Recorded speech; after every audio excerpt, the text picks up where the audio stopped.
Hello everyone, আসসালামু আলাইকুম। Aamir Khan এফকে blog page থেকে আপনাদের সকলকে জানাচ্ছি স্বাগতম। আজ আরও একটি নতুন ভিডিও নিয়ে আপনাদের মাঝে হাজির হয়েছি। আজ আমি ভিডিওতে আপনাদেরকে দেখাবো কিভাবে আমি তেলাপিয়া মাছের বারবিকিউ করলাম। ভিডিওর শুরুতেই আপনারা দেখতে পাচ্ছেন এখানে অনেকগুলো মশলার মিশ্রণ একত্রিত করা হয়েছে, যা আমরা তেলাপিয়া মাছের গায়ে মেখে অনেক সময় ধরে ম্যারিনেট করে রাখব।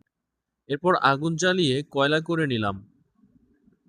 এখন আমাদের ম্যারিনেট করা মাছগুলোকে কয়লার স্টানের মধ্যে বা বারবিকিউ স্টানের মধ্যে দিয়ে দিলাম। এখন শুধু মশলাগুলো ব্রাশ করতেছি।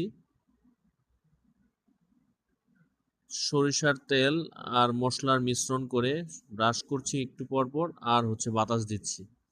দেখেন কিছুক্ষণ রাখার পরেই এটার কালারগুলো দেখেন কি সুন্দর একটা কালার আসছে, অনেকটা লোভনীয়, দেখেই খেতে ইচ্ছা করতেছে।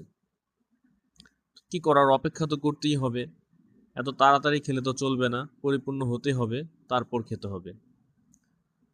তো আমরা অপেক্ষা করতে লাগলাম, অপেক্ষা করতেছি, এই পাশ ওই পাশ ভালো মতো উল্টেই দিচ্ছি। এখন দেখেন কিছুটা কালা হয়ে গেছে, কালো, একবারে কালো, পোড়ার মতো, কিন্তু পোড়ে নাই, মোটামুটি হয়ে গেছে। নামায়া এখন যে উপরে ধনিয়া পাতা ছিটায় দিলাম, কুচি করা ধনিয়া পাতা, কাঁচামরিচ এবং পেঁয়াজ কুচি দিয়ে বাসা থেকে আগেই রুটি বানিয়ে রাখা হয়েছিল, সেই রুটি নিয়ে প্রথমেই খেয়ে দেখবো কেমন হয়েছে। তো এখন একটু লেবু চিপড়িয়ে টেস্ট করার পালা। প্রথমে আমি আমার আম্মুকে দিলাম, আম্মু টেস্ট করে দেখো কেমন হয়েছে। আম্মু খেয়ে বললো মাশাল্লাহ, খুব মজা হয়েছে, খুব মজা হয়েছে। এছাড়া আমি যে একটা সালাদ বানিয়েছিলাম, টমেটো, রসুন এবং আহ, টমেটো, রসুন আর সাথে কাঁচামরিচ একত্রিতভাবে মিক্স করে যে সালাডটা বানিয়েছিলাম, সেটা খুবই দারুণ মজা হয়েছিল, খুব মজা হয়েছিল। তো এখন আমাদের আরেকটা বাকি যে মাছগুলো ছিল সেগুলো করতেছি।